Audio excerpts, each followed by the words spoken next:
Hello दोस्तों, आप सभी को आपके अपने प्यार सा यूट्यूब चैनल हराधन गोराई में स्वागत है। दोस्तों, आज मैं इस वीडियो में आपको बताने वाला हूं कक्षा 10 का प्रश्नावली 1.2 का क्वेश्चन नंबर 1 का जितना सारा सवाल है, सारा सवाल को इस वीडियो में हल करके बताऊंगा।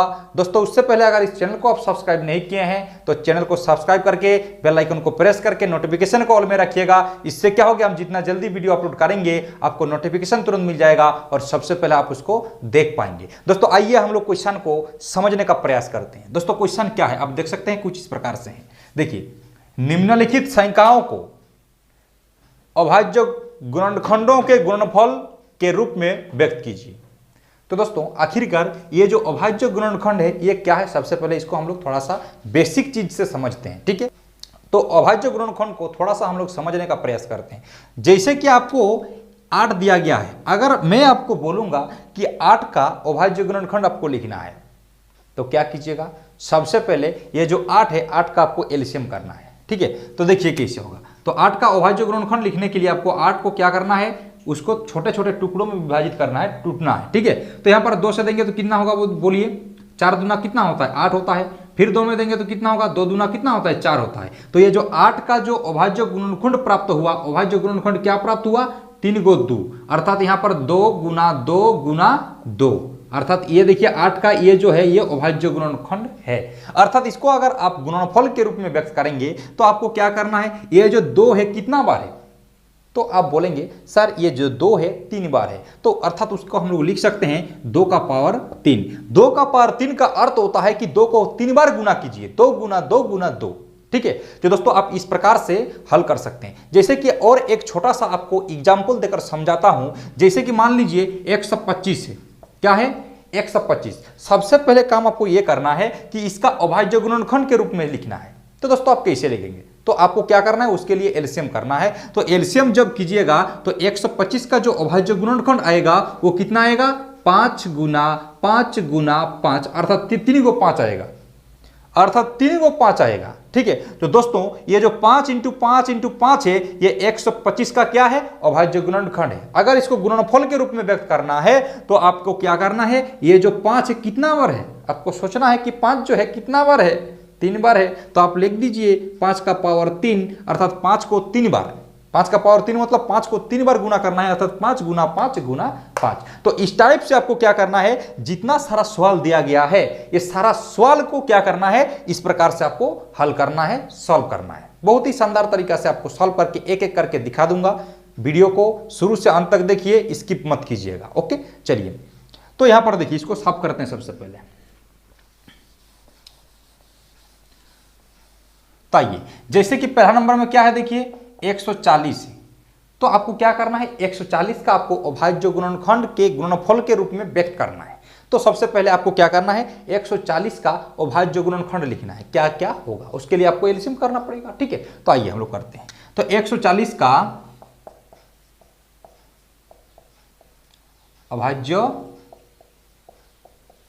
गुणनखंड, ठीक है, तो आइए, तो यहां पर देखिए उसके लिए 140 को आप क्या कीजिए, एलसीएम कीजिए, लॉसो कीजिए। तो कितना में देंगे, 2 में 2 सत्ते कितना होता है, 14 होता है, और एक 0 नीचे उतर जाएगा। फिर 2 में देंगे तो कितना होगा, 35 दूना कितना होता है, 70 होता है। ठीक है, और यहां पर देखिए जब हम लोग इसको 5 में देंगे तो कितना होगा, 7 × 5 कितना होता है, 35।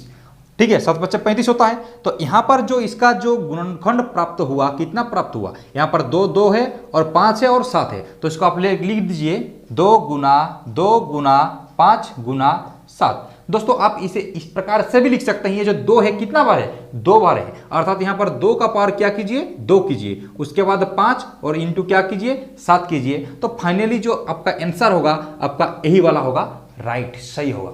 ठीक है, तो इस प्रकार से आप इतना सारा सब का आप हल कर सकते हैं। आपको एक एक करके दिखा देते हैं। ये तो पहला नंबर हुआ, अभी दूसरा नंबर हल करेंगे। दूसरा नंबर क्या है, 156 है। दोस्तों जब 156 का आप क्या कीजिएगा, अभाज्य गुणनखंड कीजिएगा, तो कैसे कीजिएगा, देखिए सबसे पहले आपको क्या करना है, 156 को एलसीएम करना है। तो 2 में देंगे तो कितना होगा बताइए, 2 सत्ते कितना होता है, 14 होता है, एक बचेगा 16, तो 8 दूना कितना होता है, 16 होता है। ठीक है, फिर अगर 2 में देते हैं तो कितना होगा, देखिए 2 3 कितना होता है, 6, एक बचेगा 18 हो जाएगा, तो 9 दूना कितना होता है, 18 होता है। फिर आप दीजिएगा कितना, 13 में दीजिएगा, तो 13 में 3 × ठीक है। तो यहाँ पर देखिए ये सारा आपका क्या हुआ, 156 का अभाज्य गुणनखंड प्राप्त हुआ। तो लिख दीजिए यहाँ पर 2 गुना 2 गुना 3 गुना 13। तो यहाँ पर 2 कितना बार है, 2 बार है, तो 2 का पावर 2 लिख दीजिए, उसके बाद 3, उसके बाद 13। तो आपका यही क्या होगा, आंसर होगा, यही आपका आंसर होगा। उसी प्रकार दोस्तों इसका भी आप निकाल सकते हैं। ठीक है, चलिए आपको दिखा देते हैं कैसे निकालना है।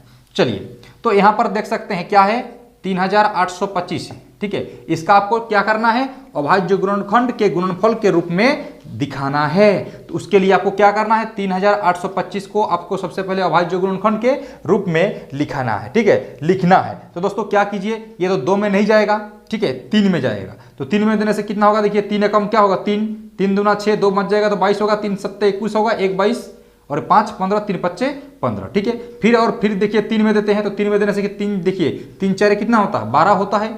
ठीक है, और यहाँ पर 3 दूना 6, 1 बच जाएगा 15, 3 पच्चे 15। फिर कितना में देंगे बोलिए, फिर देखिए आपको यहाँ पर लास्ट में 5 है तो 5 में दीजिए। तो 5 में देने से कितना होगा बताइए, देखिए 8 पच्चे कितना होता है, 40 होता है, 2 बच जाएगा 25, तो 5 पच्चे कितना होता है, 25 हो जाएगा। फिर और क्या कीजिए आप, फिर और क्या कीजिए, 5 में दीजिए। तो 5 में देने से क्या होगा, देखिए 5 एकम 5 होगा, 3 बचेगा तो 35 हो जाएगा, 5 सत्ते 35। ठीक है, तो ये यहाँ पर देख सकते हैं जो 3825 है उसका जो अभाज्य गुणनखंड है ये सब है। तो लिख दीजिए यहाँ पर 3 गुना 3 गुना 5 गुना 5 और गुना 17। तो दोस्तों इसको आप कैसे कीजिएगा, यहाँ पर 3 देखिए कितना बार है, 2 बार है। ठीक है, तो 3 का पावर 2 लिखिए, 5 भी देखिए 2 बार है, तो 5 का पावर भी 2 लिखिए, और यहाँ पर क्या लिखना है आपको, 17। तो आपका यही क्या होगा, सही होगा, यही आपका क्या होगा, सही होगा। ठीक है, तो दोस्तों यहाँ पर देख सकते हैं चौथा नंबर सवाल कुछ इस प्रकार से। ठीक है, क्या है, 5005। इसका भी आप क्या कर सकते हैं, निकाल सकते हैं अभाज्य गुणनखंड विधि से। ठीक है, उसके बाद देखिए, उसके बाद क्या है, 7429 है, उसका भी आप निकाल सकते हैं, कोई दिक्कत नहीं, इस टाइप से आप निकाल सकते हैं। तो ये जो है 4 और 5 ये दोनों बना के आप कमेंट में बताइए कि इसका आंसर क्या होगा। ठीक है, दोनों बना लीजिए, बनाने के बाद कमेंट में लिखिए कि दोनों का जो आंसर है क्या होगा। ठीक है, वहां पर कमेंट में लिखिएगा चौथा नंबर बोल के और ये 5वां नंबर बोल के कमेंट में लिख के आप जरूर बताइए। ठीक है।